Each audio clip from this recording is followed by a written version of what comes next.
Hello everyone, I'm Keia from Japan. Today I'd like to talk about our map engine, Navara. It's currently being developed as a headless map engine to enable fast, flexible, and high-quality map visualization. First, let me introduce myself. I'm a technical lead of this map engine project at Eukarya. My technical field are web technologies, computer graphics, and GIS. GIS covers a wide range of areas, but my focus is on real-time rendering of GIS data. This is today's agenda. First, I will introduce Navara itself, and then explain why we are developing it and how it works. Next, I will show you Navara's capabilities, and finally, I will demonstrate how to implement a visualization in Navara. First, let me explain Navara itself. Navara is a next-generation map engine. One of its key features is its headless map engine architecture. This architecture enables flexible and advanced visualization, pluggable rendering engines, and performance optimization that focuses on both GIS logic and the rendering process. You can check our demo site, but unfortunately, we don't support mobile yet. So it might work somehow, but I think the touch control won't. So please transfer this URL to your PC somehow, then you can try it.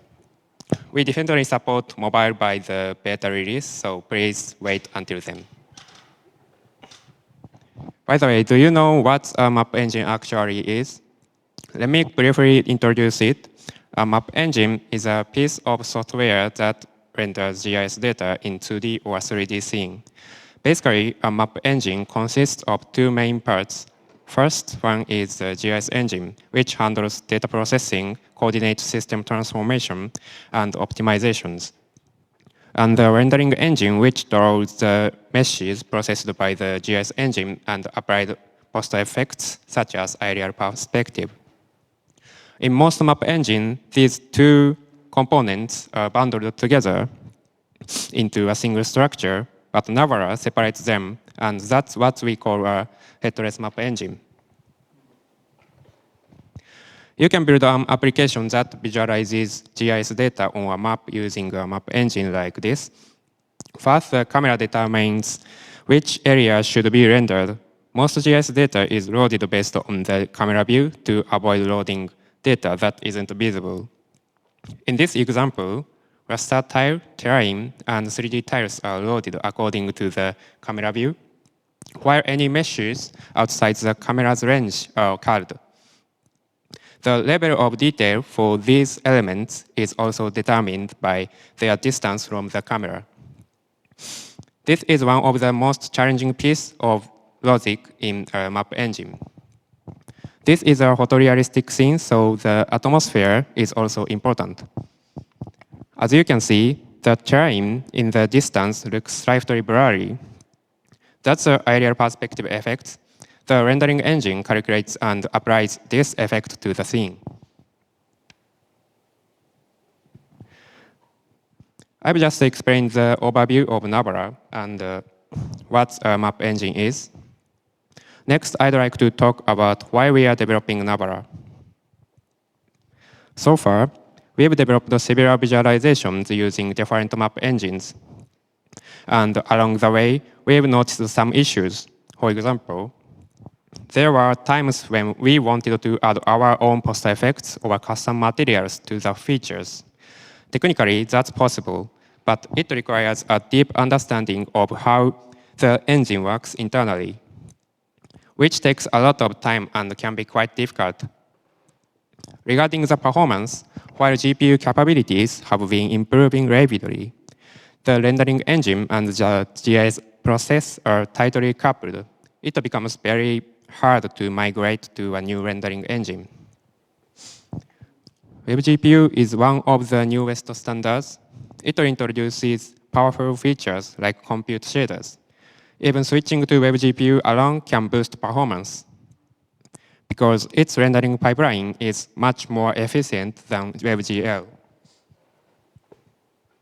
To solve these issues, we introduced a headless architecture Our headless design separates the GIS logic from the rendering process.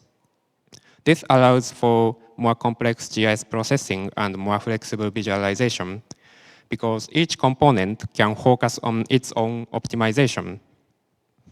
It also makes it easier to adapt to new technologies like WebGPU. With Navara, we can migrate to WebGPU simply by updating the rendering engine logic. And that's one of the biggest advantages of using a headless architecture. The GIS component is written in Rust and WebAssembly, so it can be reused across multiple platforms, not just on the web. Rust can be a challenging language, but it's great for building complex logic thanks to its strict type system. For flexible visualization, we've also introduced a declarative layer-based API. It treats everything as a layer.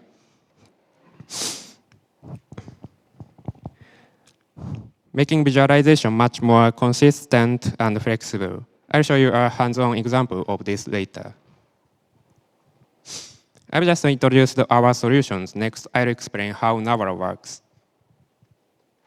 The architecture looks like this diagram.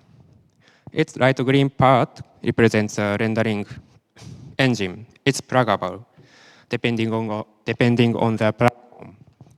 For the web, we are currently using Three.js, but we could also support other rendering engines such as Babylon.js or even native rendering engines. The light purple part is the GIS engine, which handles all GIS-related processing. It's written in Rust and compiled to WebAssembly, so it can run on multiple platforms as long as the platform supports WebAssembly. The rendering engine also acts as an interface. Basically, users send instructions to Navara through the rendering engine. Then those instructions are passed to the GIS engine as events through its interface. Now, let's dive into the flow. As I just mentioned, user can add GIS data as a layer, like this. It's the declarative and simple API. The instruction is then passed to the GIS engine as an event. Next, the event is captured by the event loop, which is managed by Baby ECS. By the way, ECS, or Entity Component System, is an architecture widely used in the game industry to manage state efficiently. We are using it as the core structure of our GIS engine. Thanks to ECS, our GIS engine can efficiently manage complex states involved in GIS data processing. Once the GIS data is loaded and its mesh is constructed, the mesh is then passed to the rendering engine. Finally, the rendering engine receives an event from the GIS engine, which includes the results of the processed GIS data. The rendering engine streams these events from the GIS engine on every frame. This process is handled asynchronously to ensure smooth and responsive interaction. As a result, the mesh is rendered on the screen with visual effects such as aerial perspective. So far, I briefly talked about how Navara works. If you are interested in the more technical details, please visit rias.engineering. On this site, we have been publishing in-depth technical articles about our development in both English and Japanese. I'm sure you'll be able to learn a lot from them.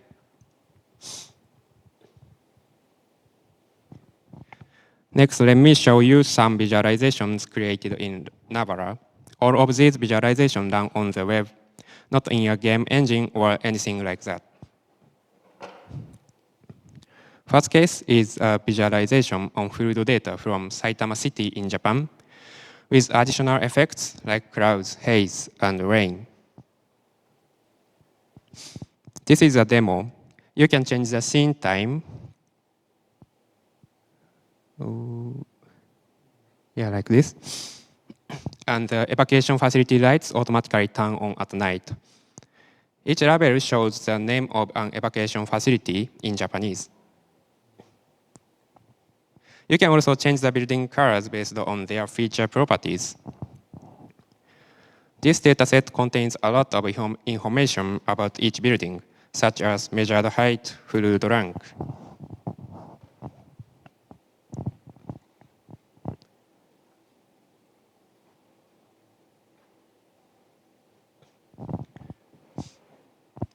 Also, as you can see, we've also applied water material to the polygon area to represent flooded regions.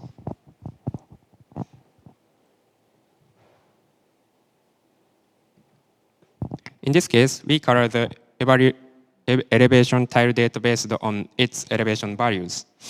The redder the area is, the higher the elevation.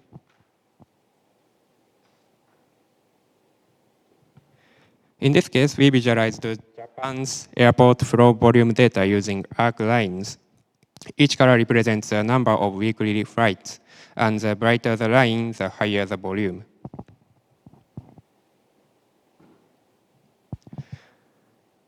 This visualization shows the water area MVT data rendered as polygon over the terrain. As you can see, the polygon reflects lights just like the sea.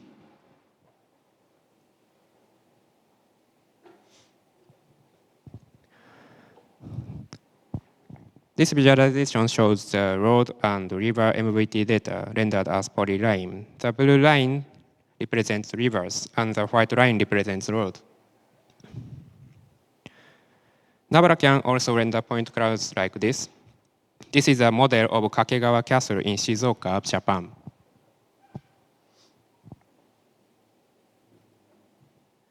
You can also run the animations included in the GLTF model, and you can make the camera follow the model, which makes it look like a game. This is still an experimental feature, but if it works well, you'll be able to explore maps or even building interior, for example. So that's our visualization, and yes, it definitely works on web. You can try it out on our demo site. Finally, let's start the hands-on session. We haven't released the Navara yet, so today I'll just show you how to use it. This is the first setup. You can install Navara from npm, and then you need to call build.init. This function initializes the WebAssembly module and the event loop asynchronously. Build.addLayer is an API for adding a layer to the map in a declarative way. A layer can be a GIS resource, a mesh, a light, or an effect.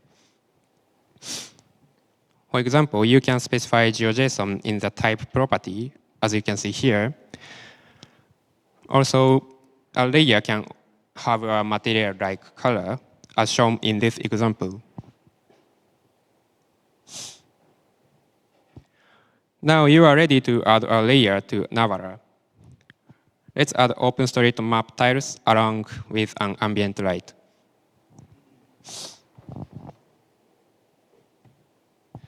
Next, let's add Japan's satellite tiles along with sunlight. Now it looks like a globe. Next, let's make it look more natural. You can add an aerial perspective effect layer like this.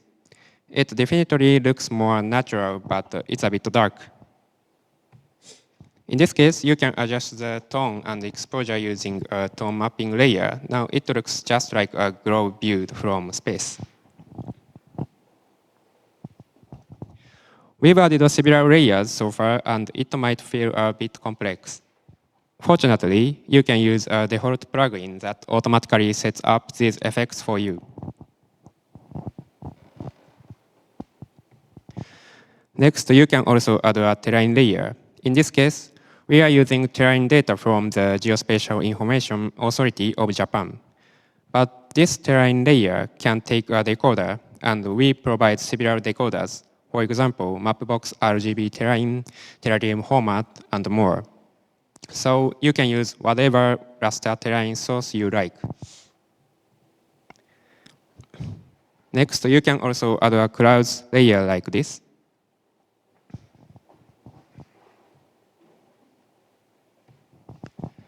Next, let's add 3D tiles.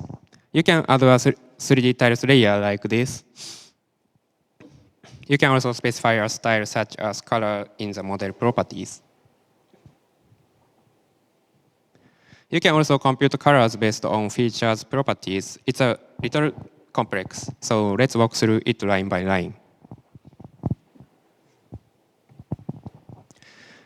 Each layer has events that notify you when a feature is loaded. In this case, this on method is used to listen for feature updated event. The feature updated event passes a feature evaluator object, which is used to evaluate a feature's style based on its properties. In these lines, we retrieve the feature's measured height and then normalize it for the later processing. In the next lines, we retrieve a color from the color map object, which is our API for computing a color from a normalized value. And finally, we get the evaluated color. By returning it like this, the feature is colored accordingly. You might feel that this is a bit difficult, and I agree. So we are planning to provide a plugin that lets you apply feature style using an expression-based syntax, similar to the MapLibre style language. If you want a simpler visualization, you can use this abstracted style language. On the other hand, if you need low-level operations, you can use this more functional approach. Lastly, let me show you our milestones, which look like this. This year, we are focusing on enhancing the Visual API. Next year, we are planning to release the beta version and open source Navara. And from 2027, we'll begin preparing for the official release. We are also looking for good use case and feature requests. So if you have any idea or if you've had experience where existing map engines couldn't do what you wanted, please let me know. That's all. Thank you for attending my session.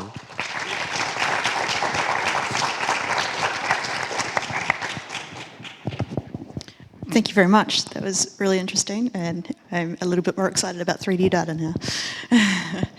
Is there any questions? Yes. Yeah, that was great. I've seen lots of generations of engines. It's getting better and better on the web. Thank you. You mentioned like the headless engine and the front end. Is the headless engine also running in the browser? So yes. It's a worker running in the background doing things, and you have decoupled the rendering from the data processing part. Yeah, the Rust part is compiled into WebAssembly so that it can work on web. So you use background workers to do that? Yeah, basically heavy logic is like ported into worker process, and the basic logic is like handled in main process. In the main process. I do have feature requests, especially around oceans. Mm-hmm. Where can I send them?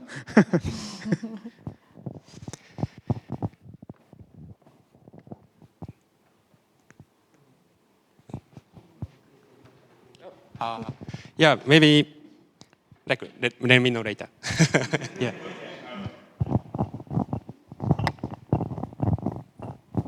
Any more questions?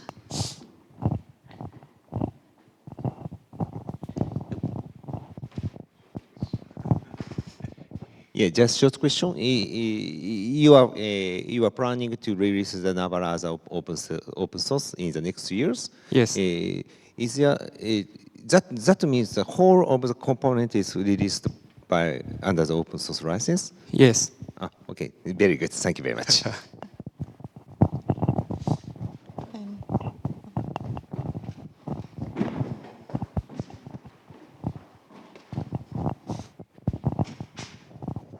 This short question: Why was the name Navara chosen?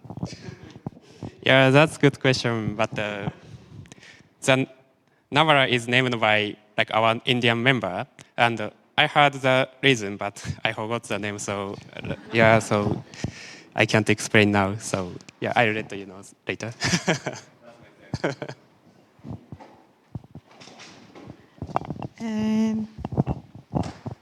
Cool. Thank you very much for your talk. Thank you very much.